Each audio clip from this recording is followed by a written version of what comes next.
Assalamualaikum warahmatullahi wabarakatuh.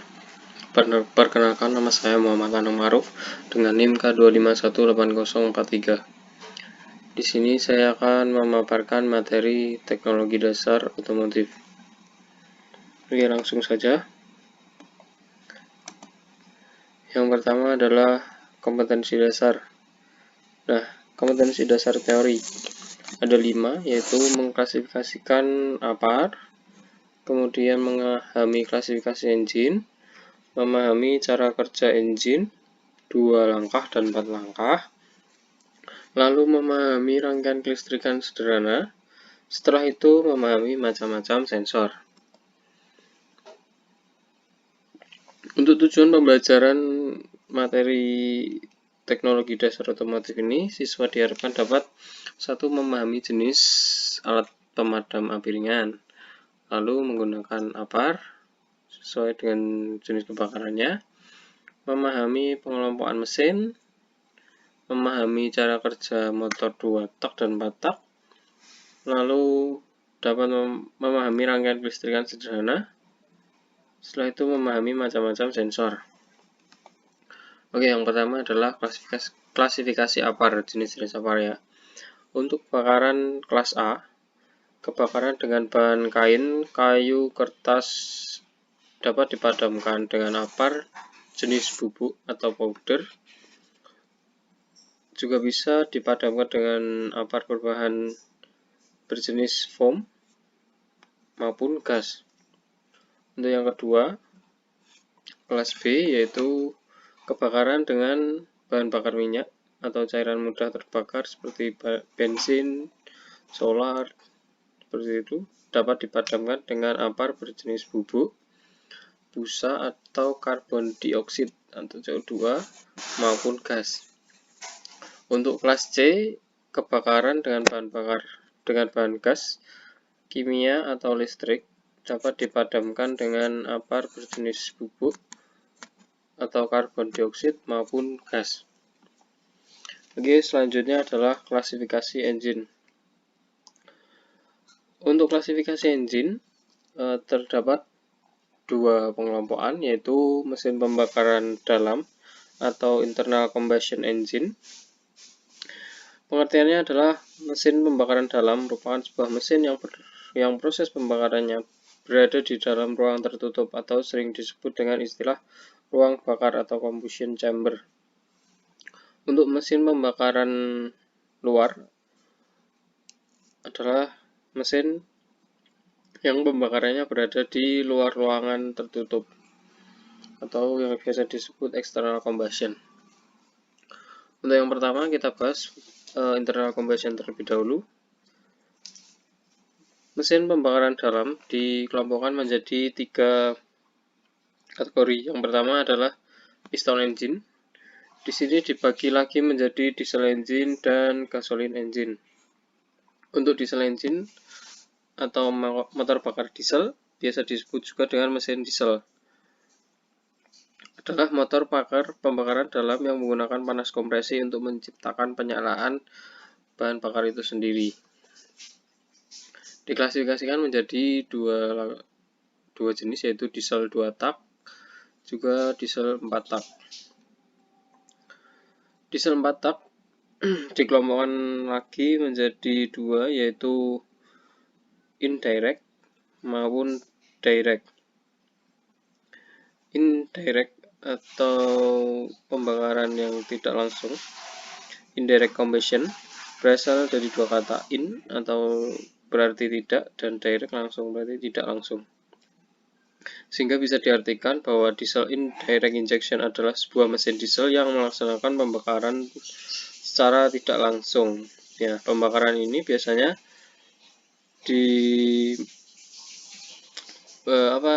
solar biasanya disemprotkan di combustion chamber yang terpisah dengan ruang piston, namun masih memiliki saluran ke ruang piston.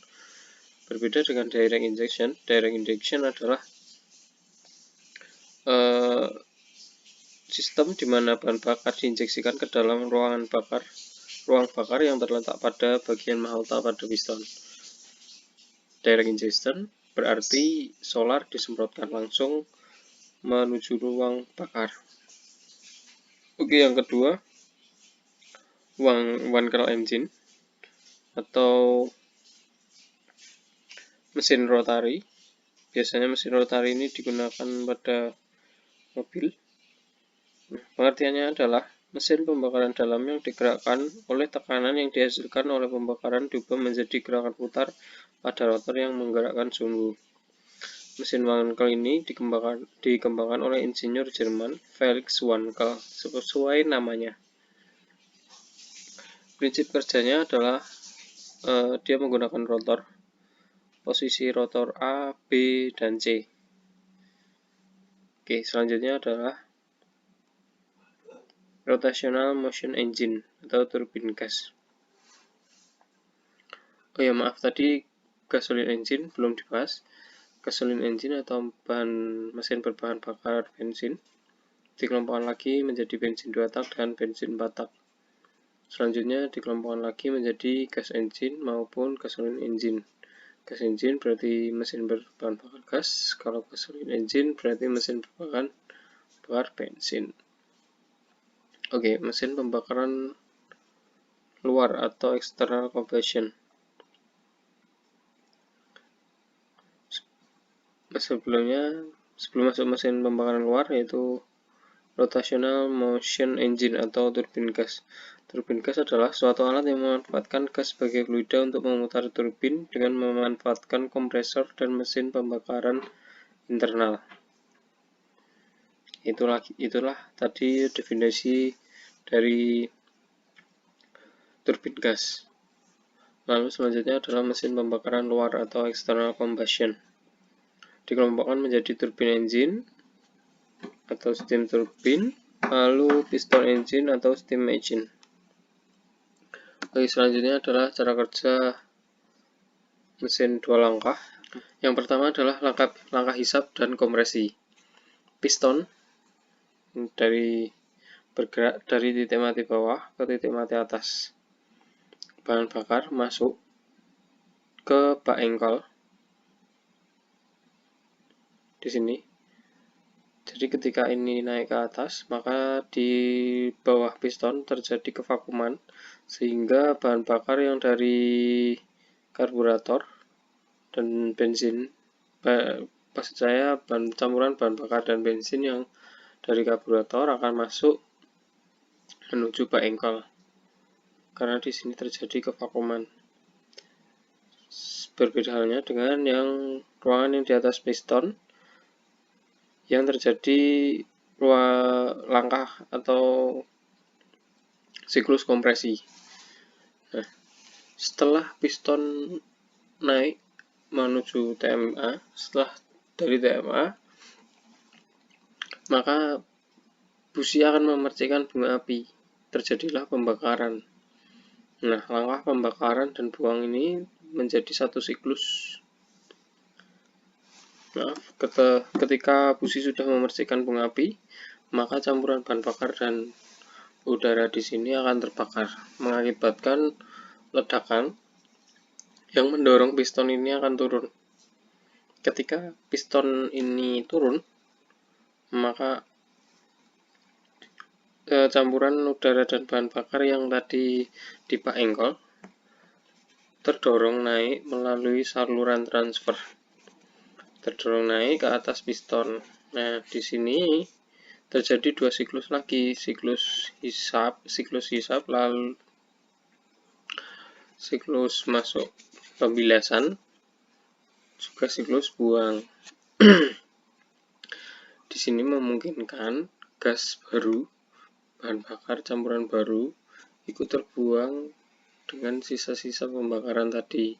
Itulah sebabnya motor 2 tak mempunyai nilai efisien yang kecil. Oke, baik, selanjutnya adalah siklus kerja engine 4 tak. Siklus kerja engine 4 tak terjadi 4 langkah piston. Jadi 2 kali putaran poros engkol itu baru mendapatkan satu usaha. Sedangkan tadi di motor engine 2 tak,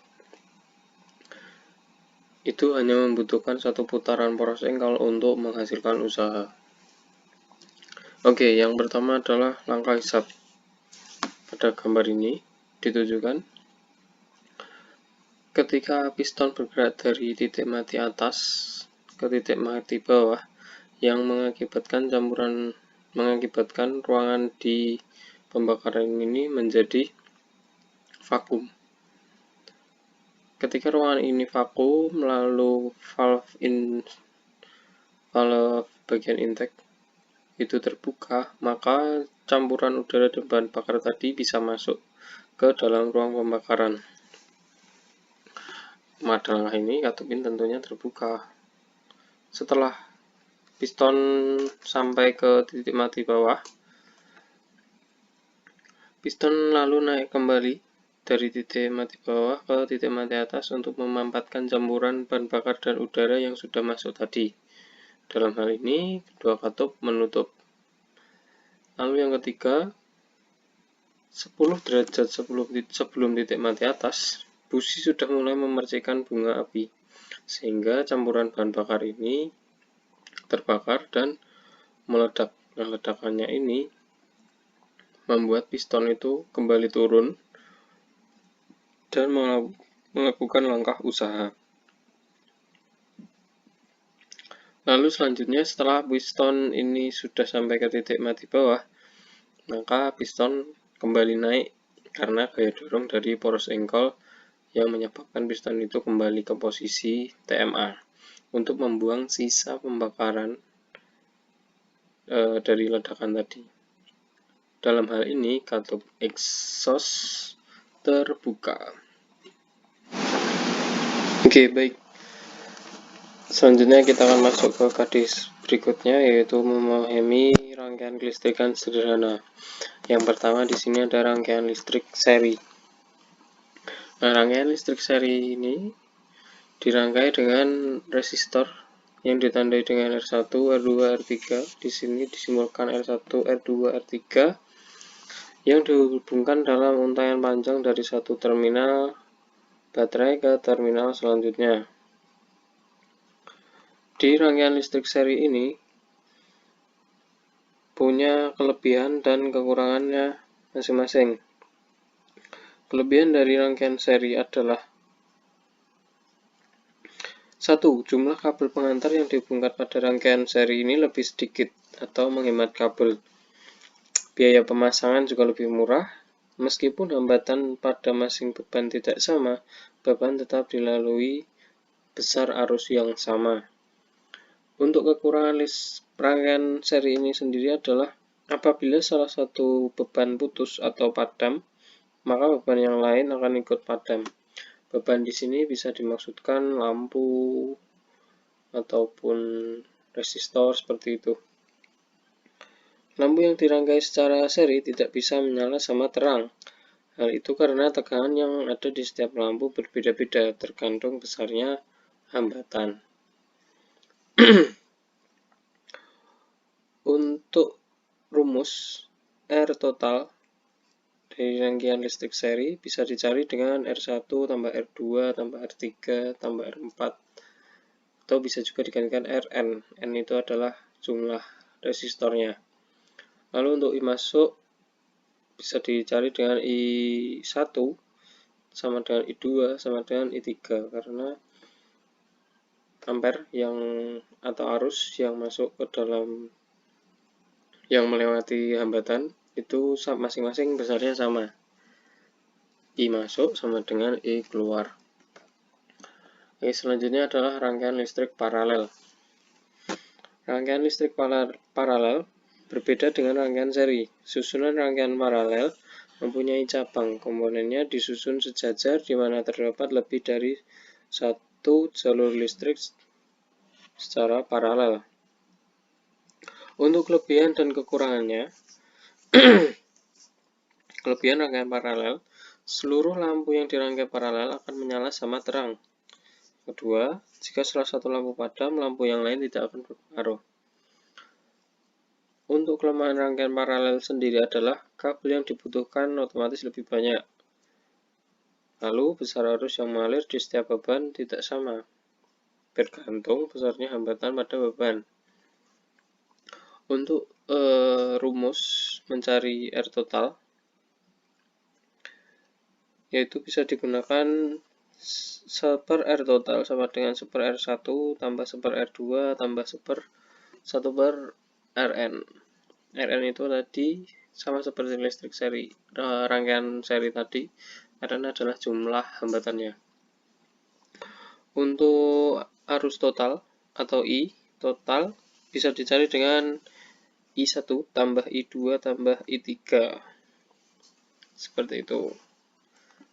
Yang selanjutnya adalah rangkaian listrik gabungan. Rangkaian ini adalah gabungan dari rangkaian seri dan rangkaian paralel. Rangkaian kelistrikan ini bisa dilihat di sini R1 terangkai seri dengan R paralel dari sini. R paralel ini dirangkai secara paralel I1, I2, R2, dan R3. Untuk mencari R paralel bisa digunakan rumus 1 per R paralel sama dengan 1 per R2 plus 1 per R3. Untuk R total dari rangkaian ini bisa dicari dengan rumus R1 ditambah 1 per R paralelnya tadi. Untuk arus totalnya bisa dicari dengan I1 ditambah I2. Oke, baik. Kita lanjutkan. Yang selanjutnya adalah dasar-dasar sensor. Sistem kontrol otomotif atau sensor memegang peranan yang penting, yang mana dia berfungsi memberikan informasi ke kontrol unit sebagai masukan yang selanjutnya akan diproses menjadi suatu kondisi yang harus dilakukan oleh aktuator. Secara gampangnya adalah sensor itu seperti syaraf di tubuh kita. Ketika syaraf menerima masukan seperti suhu panas, itu akan dikirimkan menuju ke otak. Nah, otak kita itu sebenarnya sama seperti control unit di sistem electronic fuel injection.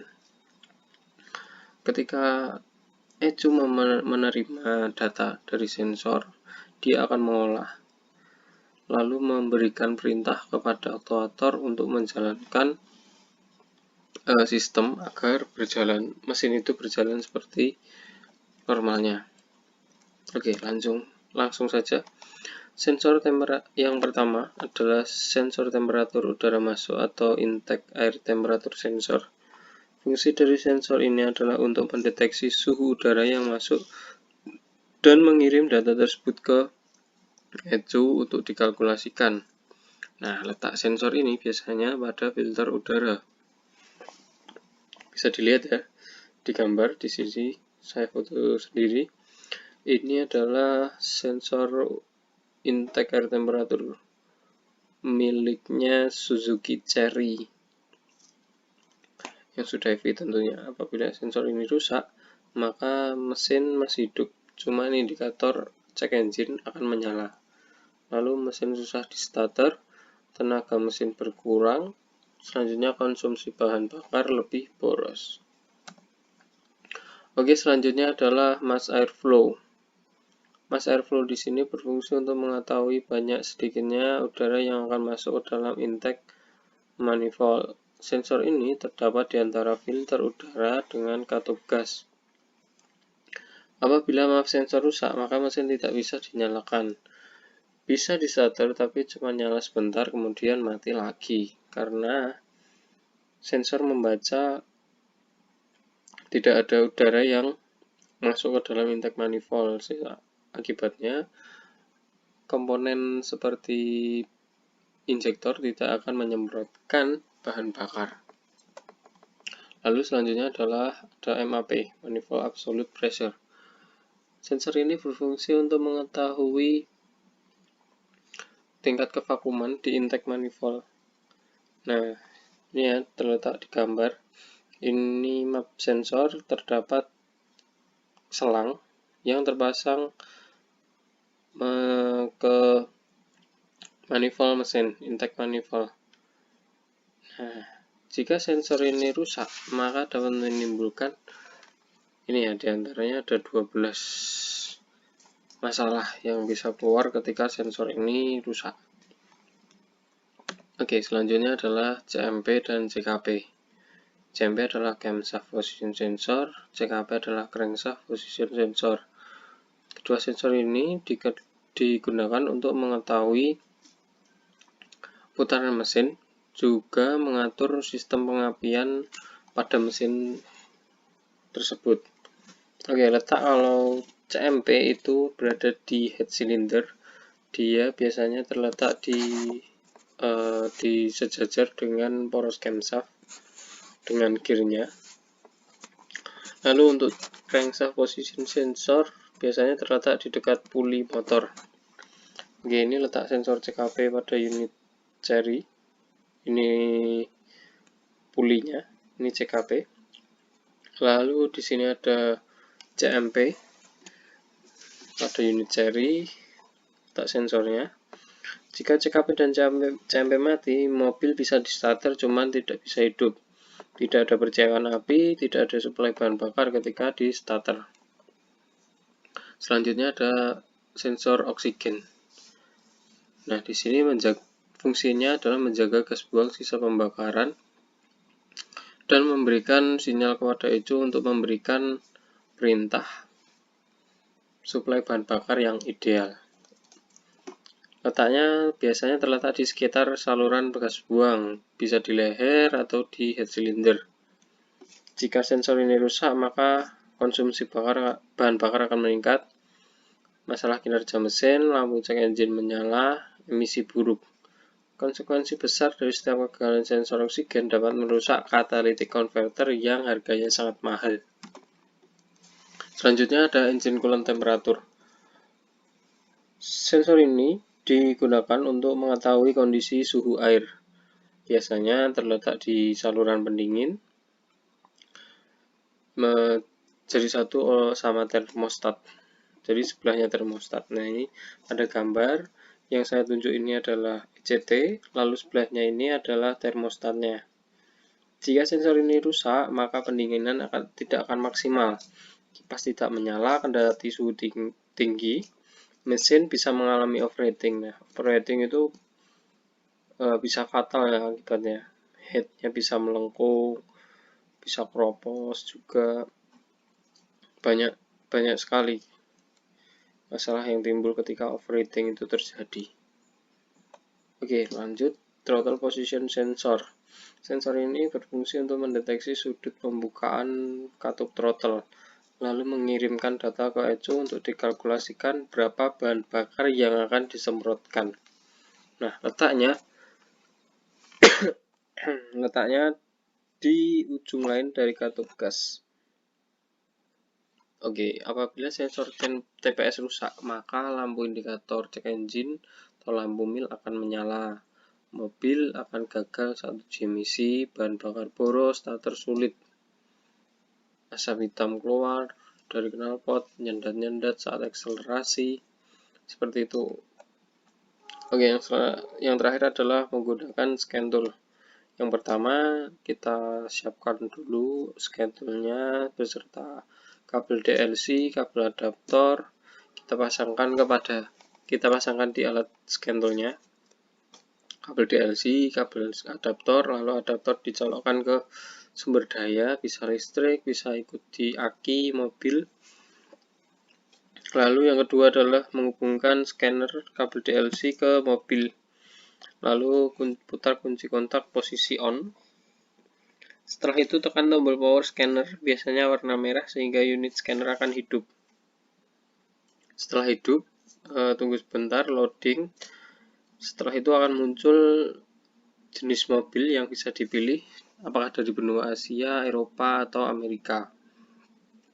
Kita pilih mobilnya, merek mobil, serta jenis mesinnya atau tipe mesinnya, dengan cara menggunakan tombol anak panah naik atau turun. Oke, selanjutnya adalah pilih auto diagnosis dan pilih sistem elektronik yang akan dites, misalnya engine atau transmisi atau rem dan sebagainya. Lalu diakhiri dengan tombol OK. Setelah diakhiri dengan tombol OK, maka akan muncul DTC atau data trouble code, clear DTC atau data stream, dan juga test function. Nah, silahkan pilih menu-menu tersebut sesuai dengan keperluan servis yang dikehendaki. Ketika check engine menyala, berarti timbul masalah. Nah, kita bisa scan, lalu munculnya apa DTC-nya, mungkin misal contoh sensor ECT. Nah, ketika di scan, sensor ECT mengalami putus. Setelah dicek, ternyata ada salah satu kabel yang putus. Setelah dilakukan perbaikan, maka dicoba dihidupkan. Ketika dihidupkan kok masih check engine-nya masih menyala, maka langkah selanjutnya adalah clear DTC terlebih dahulu atau menghapus data historical dari ECU agar ECU tidak mengira masih ada masalah, padahal masalah sudah teratasi seperti itu. Itu menyebabkan check engine akan mati dan mesin berfungsi sebagaimana mestinya. Oke, sekian materi yang bisa saya sampaikan. Kurang lebihnya mohon maaf. Wassalamualaikum warahmatullahi wabarakatuh.